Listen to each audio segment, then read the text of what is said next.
Hello family and welcome to Kami Ideas. If you are new to the channel, don't forget to subscribe, turn on the post notification bell so you receive notifications whenever I upload a new video. Don't also forget to leave your comments and your suggestions. In today's video, I want to discuss with you an important topic, something that is very it's a battle in our profession. We are battling with and we're never winning, and something that is draining us of our energy all the time as health workers, being it a student nurse or you are already working staff. And I want to talk about stress, how to manage stress as a health worker. And we all know how, when I talk about stress and you are a health worker, you can easily relate, right? Yes. And stress definition from the English dictionary states that it's a state of mental and emotional strain resulting from demanding circumstances or situations. And from the definition, it just states that demanding situations. And nursing is a demanding job. I won't lie you. Like, nursing is so demanding. It's not just like any other office work where you get to work, sit behind your desk, and then you are filing documents, you are packing files and all that. Nursing is a whole ball game. Like, it's a paramilitary, just like I always say, it's a paramilitary work that you have to sometimes stand on your feet from morning to whenever you close. God knows. Nursing is like that. Like, you have to sometimes stand on your feet, work for long, you won't sleep well, a whole lot of things happen. That stress us the most. We have families to deal with, we have family and friends, we have situations around us, we have other businesses around. So nursing and stress go like that. Like, it's inevitable, but then how do you manage it? So that's why I'm doing this video, to just help you. We can't remove it totally, but we can manage it to also have time for ourselves so we don't lose ourselves to stress. So the first thing that drains us so much and stress us the most is work overload. And work overload, let me say you are supposed to do ABCD for your shift, and then you end up being overloaded with extra duties from your in charges, even from the management. You have meetings to attend, you have to do that. At the end of the day, you are overloaded with work, you have a lot of things to do, and these things are immediate, like they need immediate results or something like that. So nursing your patients and doing other peripheral works, and then you can be overloaded with work in a day, and you can't, like, you don't understand yourself. Like, your in charge can delegate you, oh, you are doing this thing this today, we're having this conference, go and present on this particular condition, go and present on this particular thing, and you have to go and prepare your notes and a whole lot. And it can just come abruptly, like it can just pop up. You are not prepared, they will tell you are doing this thing, and you don't have any excuse to say you are not doing it. Make up your mind that you are doing this thing. There's no excuse for you. So sometimes you are overloaded with work, you have patients to deal with, you have so many things to do. So work overload is one of the things that drain and actually stress us the most. The second thing is sleep deprivation. When I talk about sleep deprivation, I feel like crying. We are always deprived of sleep. Like, we don't get enough sleep, okay? And you go for night shift, and then you go like 7 p.m. in the evening, you close around 8:30, 9, and you are just, when you are about leaving the ward, an emergency is rushed in, you have to stay behind, help out before you go. You come home, you have family. And even me, as a single lady who is not married, and I don't have any kind of marital responsibilities at the moment, I just imagine when I get married, or my colleagues who are married and they have kids, they have husbands, and how did they manage this thing? Like, you come home, you run these long hours of sleep, you need to sleep like 6 to 8 hours to actually to get relaxed, to actually be relaxed and prepare for the other shift. And you get home and then you have issues with, let me say, family. Oh God, it's so demanding. That's why I pray that in choosing a life partner, just choose someone who understands what you do. These days you hear people say nurses don't marry, their marriages are not working, and a whole lot of things. And I think these are some of the reasons why people have issues in their marriages. If you don't marry someone who understands what you do, and then you go to just marry anyone at all, who will be like, you've come home, you have to do a wife duty, and you are sleeping all the afternoon, you are sleeping, and you're already stressed out at work. How would that such a marriage work if there's no understanding? Like the person doesn't understand what you do. And for me, I love to sleep, like especially when I run nights. Upon even sleeping after running night, I'm still stressed out. So imagine you have a partner or you are married to someone who doesn't understand that you get home and it's like, I want to eat fufu and goats, light soup. You now be roaming to look for cassava and plantain, goats, and it's serious. So please, so it's very key. Now add this one to my point. In order for you to manage stress, know who you are dating, know who you are getting married to. Let the person be someone who is understanding. If not, you want to meet a difficult person with a difficult job, your marriage or relationship might be hitting rocks and you wouldn't understand. Yes, that's the second thing that drains us of our energy, okay, or stress us the most. The next point is dealing with difficult patients, patient relatives, and even your colleague staff. And this point is very like it's a very huge issue where you have difficult patients. They will even come and insult the nurses and the doctors.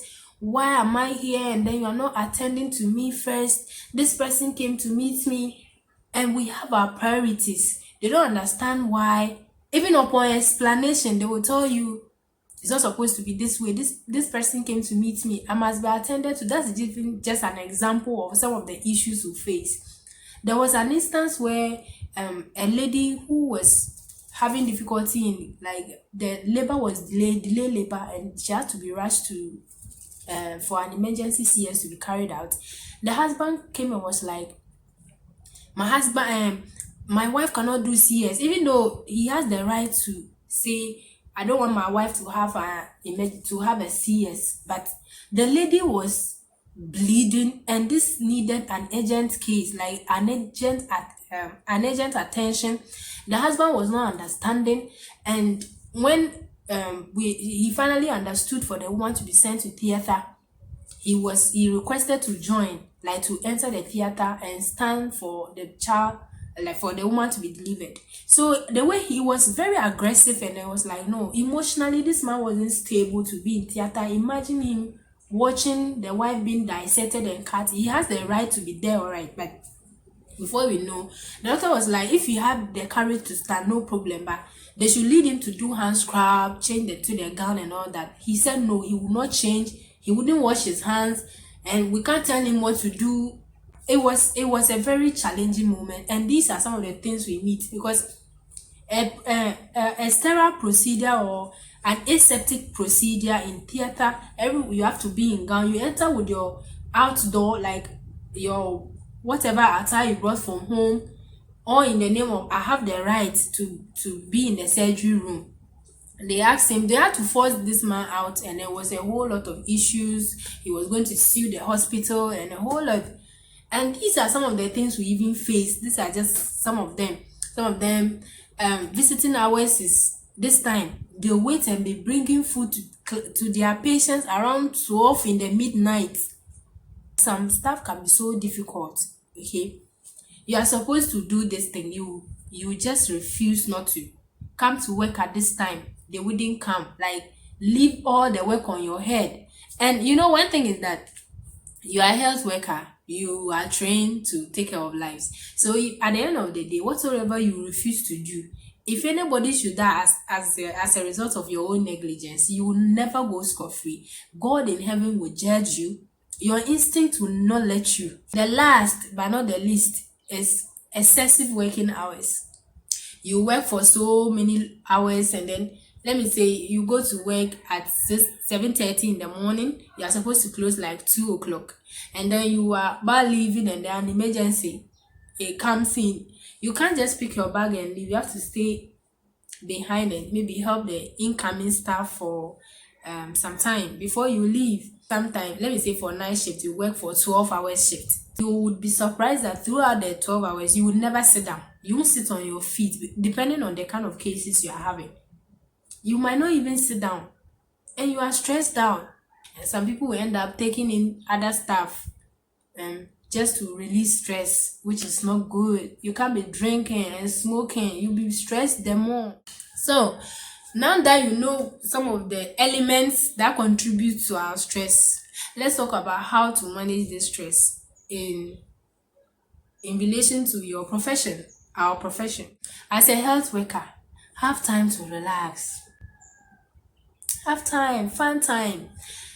Your off days, at least you have 1 or 2 off days. Relax, visit a site, visiting a tourist site, something.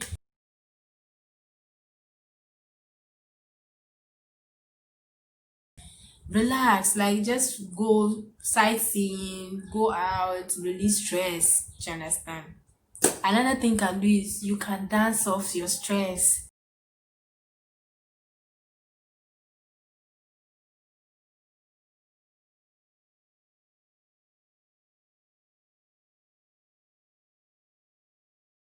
After relaxation, you dance, get your music, enjoy yourself, get food stuff, like eat eat a well balanced diet, dance off the stress. You can be singing, you can dance off the stress, you can visit, like go out with friends, go and chill small, but wisely. Okay, and come back. Physical relaxation, you have to relax, lie in your bathtub and enjoy, relax, get your drink, sip and enjoy yourself, relax physically, go for a massage, just to get off your, don't be all glued to your money, don't be so stingy. This money that I go and use to do massage, I can use to, it's all part of your health. At the end of the day, you pack all these monies and you use it to treat yourself, which you don't pray for. How would you feel? So once a while, go for a massage, relax yourself. Physical relaxation also counts. Another thing is have enough sleep. Sleep like 6 to 8 hours, especially when you run night shift. After your night shift, sleep, have enough sleep. If not, you'll be drained. You know what happened to me one time? I went for night shift and I came home. Like I didn't close early. I go home. That was even my first night. I slept and woke up and I was confused. I was disoriented. I was like, am I in daytime or nighttime? I looked at the time and it was 3 p.m. And I was already confused. I was like, God. I just fell back to sleep and had about two more hours and I was okay. So sleep, have enough time for your sleep. Don't be all stressed out, okay?